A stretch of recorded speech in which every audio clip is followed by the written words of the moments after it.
Prominent rights watchdog Human Rights Watch has released its latest report on Russia, claiming that Moscow has unleashed a witch hunt during President Vladimir Putin's third Kremlin term, conducting the toughest crackdown on dissent since the fall of the Soviet Union. It's been 1 year since Putin has come back to the Russian presidency, and in that year we've seen the worst crackdown ever on civil society in the post-Soviet period, in the post-Soviet era.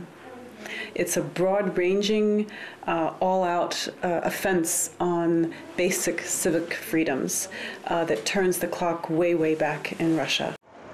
Human Rights Watch said in the report that the government has curtailed the freedom of assembly and expression, curbed non-governmental organizations, and targeted critics with measures ranging from propaganda to prosecution.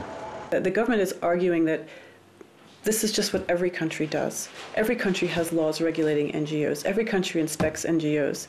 Well, every country does have laws that regulate NGOs, but I can assure you that they don't have laws like this.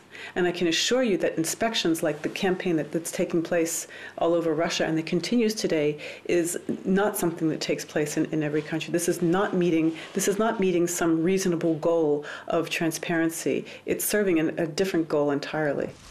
The report comes 2 weeks before the anniversary of Putin's inauguration to a 6-year third term and criticizes a wave of state inspections of NGOs and the use of excessive force by police and arbitrary arrests at protests. It also coincides with the politically charged court case against opposition protest leader Alexei Navalny.